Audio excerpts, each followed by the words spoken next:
Plaintiff, Tyshell Cheatham, met the defendant on a chat line, and they started dating. Soon after, Tyshell moved in with the defendant, but she claims the defendant assaulted her and damaged her phone and glasses. Tyshell is suing for the damaged property and the balance due on a phone and a watch. Defendant Solomon Walker says after he and Tyshell moved in together, their relationship became rocky. Solomon admits that they got into a scuffle after Tyshell's ex called her at 7 in the morning. And during the scuffle, her property was accidentally damaged, so he doesn't know. All rise. This court is now in session. The Honorable Judge Greg Mathis presiding.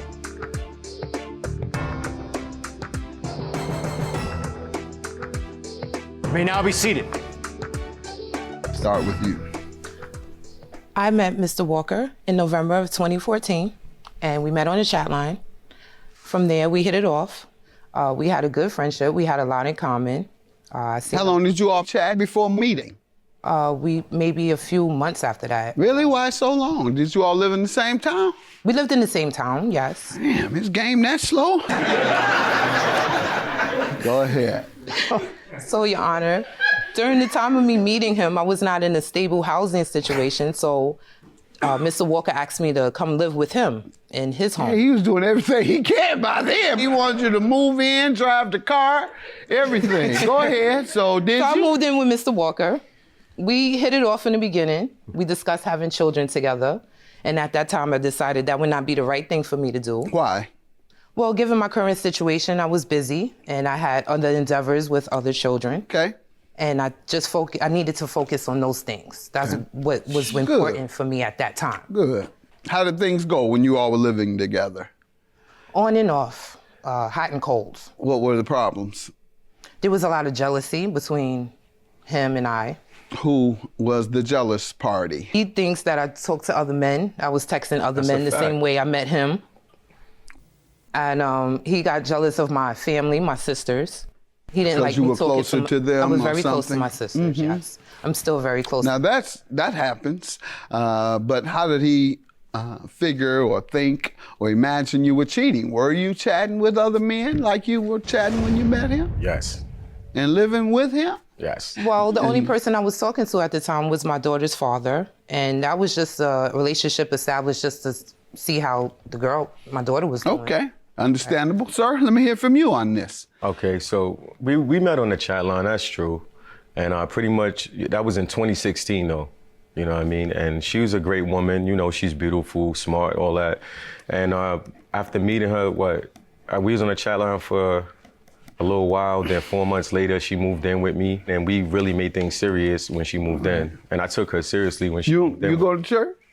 I'm aware of the Bible. I don't go to church regularly. You, spiritual? I'm aware of the Bible. I don't go to the church regularly. And you have to go, okay. Do you try and obey? You believe in Christianity and you wanna go to heaven? All right, so why y'all fornicating? We got 2 admitted fornicators. I bet they don't run y'all out to church.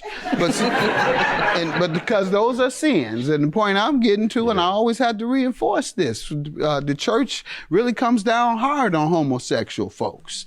And it's a sin. If the church believes that's a sin, and not everybody does, fornication is certainly a sin.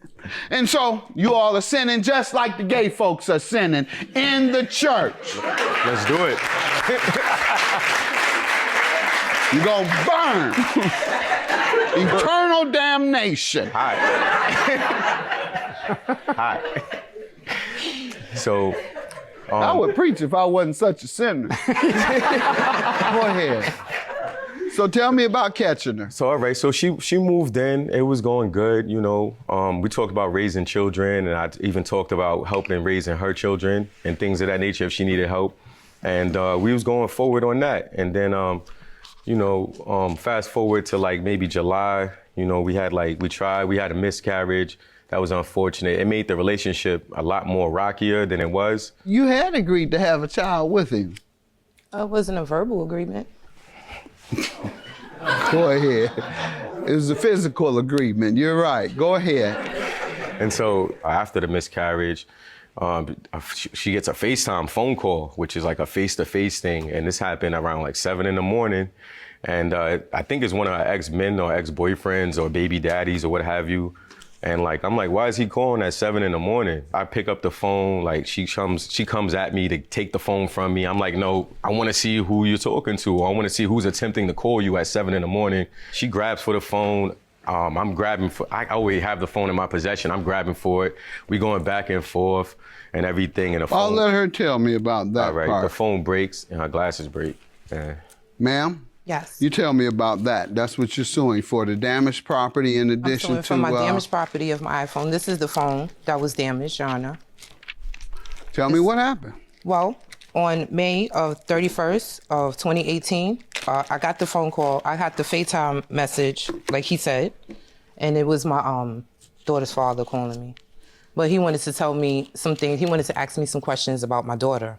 And that's what I was telling Mr. Walker during that time. But he got irate with me and did not believe that I was actually doing those things with the person that was calling. So was that the only instance that you found her? I seen text messages and phone calls. And Same person or others? See, her phone, sometimes the phone number is unlisted, so it's not a name to the phone number. Matthew 5:32. But I saw unto you that whosoever shall put away his wife, saving for the cause of fornication, causeth her to commit adultery, and whosoever shall marry her that is divorced commits adultery. But still, Your Honor, if he was such a godly man, he would have found a better way to handle this situation without destroying my property. And here I have evidence of, I had to get a restraining order against him, and I had to file police charges against him to keep him away from me from destroying my property. This is the actual property. These are the glasses that he destroyed, and this is the phone. That's the restraining order. This is an incident report. Yes. But was he charged with assault? Yes, he was. Yes, he was charged with assault. Sir, were you charged? I was charged and it was dismissed. Okay. And this is the phone and the glasses. You tell me about the incident, sir. Her baby daddy is FaceTiming her at 7. We're going back and forth. She's like, give me the phone. You know, it's him or it's this person. I'm like, no, let me see. I want to make sure, or at least want to answer and call back so I can hear, a voice. And pretty much she's like, no, give me my phone. We're going back and forth and everything, and the phone falls. Did you take the phone out of her hand? I grabbed the phone. It wasn't in her hand. I think I grabbed it from like the floor. Is that true? He took it out of my hand because I was trying to call my sister to call the police. He was being very abusive. Like, he was biting me. He was lunging at me, biting me. He tried to choke me out that day. We fought all morning. Why was it dismissed? I don't know why his case dismissed. The DA told me they should have told you something. If this man choked you and did all that, they should have told you why it was dismissed. In the beginning, they told me they did not have significant evidence. They tried to say I had a knife. The charges. They said I had a knife. These glasses in the phone, they didn't consider that enough evidence? At the time, I didn't include that in the police report, Your Honor, because I was just concerned with the assault at that time. I wanted to get away from his home. This is evidence of the assault. I took the police report and went into the women's shelter after that. So he snatched it and it dropped out of his hand? No, it did not. He snatched it. He bit me. He snatched the phone. Then he threw it at the wall, and it cracked against the wall and slid down the wall. That's a bad man. And fell on the floor. That's what it looks like, more so than just dropping. Yeah, this is smashed. That's smashed because he drop threw my it. phone Bang. every other day, and it doesn't look like this, and I don't have a cover. And neither do you on here. So it makes sense. And the reason her why, glasses, how did this occur? She was tussling with me, trying to grab the phone. It fell off her face, and like it got messed up. How? Messed up how? I probably stepped on him, or like something happened in the tussle. I don't think, she could have stepped on. I could have stepped. Why didn't you just give her phone? Because she was gonna hide the evidence, or like. So instead, you tussle with her. Yes. Instead of letting her have her phone. Yes. You engage in mutual aggression, if I am to believe him, but I don't. I believe you took her phone and slammed it like she says. Now let's get to the phones. Okay. The iPhone and the Apple Watch. Because I left him and went to North Carolina, and this is why the person was calling me at 7 in the morning to make sure that I was in New York and I was okay. So when I went to North Carolina, behind my back, he went on our account and ordered equipment. He ordered himself an iPhone 8 and an Apple Watch. He told me he was going to pay the remaining balances on the equipment after he left our plan in this last month of October. And he left because we were still arguing with each other. Sir? What I did was pretty much I was available for an upgrade with my phone. So I upgraded my phone and I got On her bill? Yes, we were sharing the bill, so I didn't think anything was... In her name? Yes, under her name, indeed.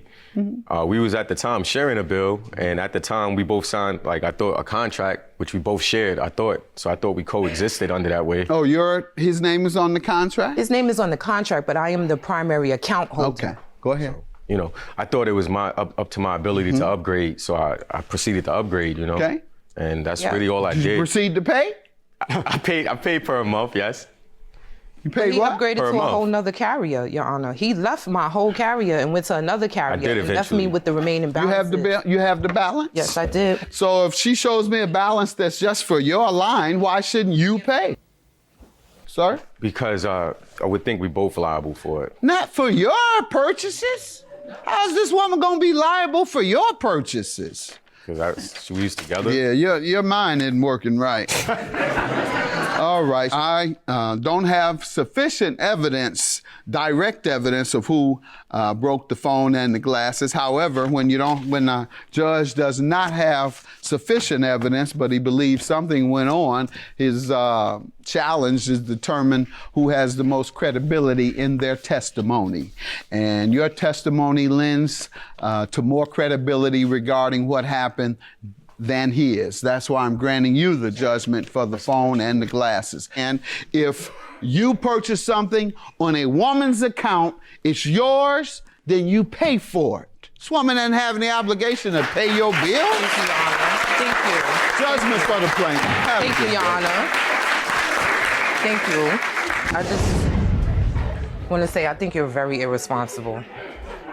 I mean, we shouldn't have to go through a miscarriage for us both to learn our lesson. You should have gave me more time to decide if I wanted to have a baby or not.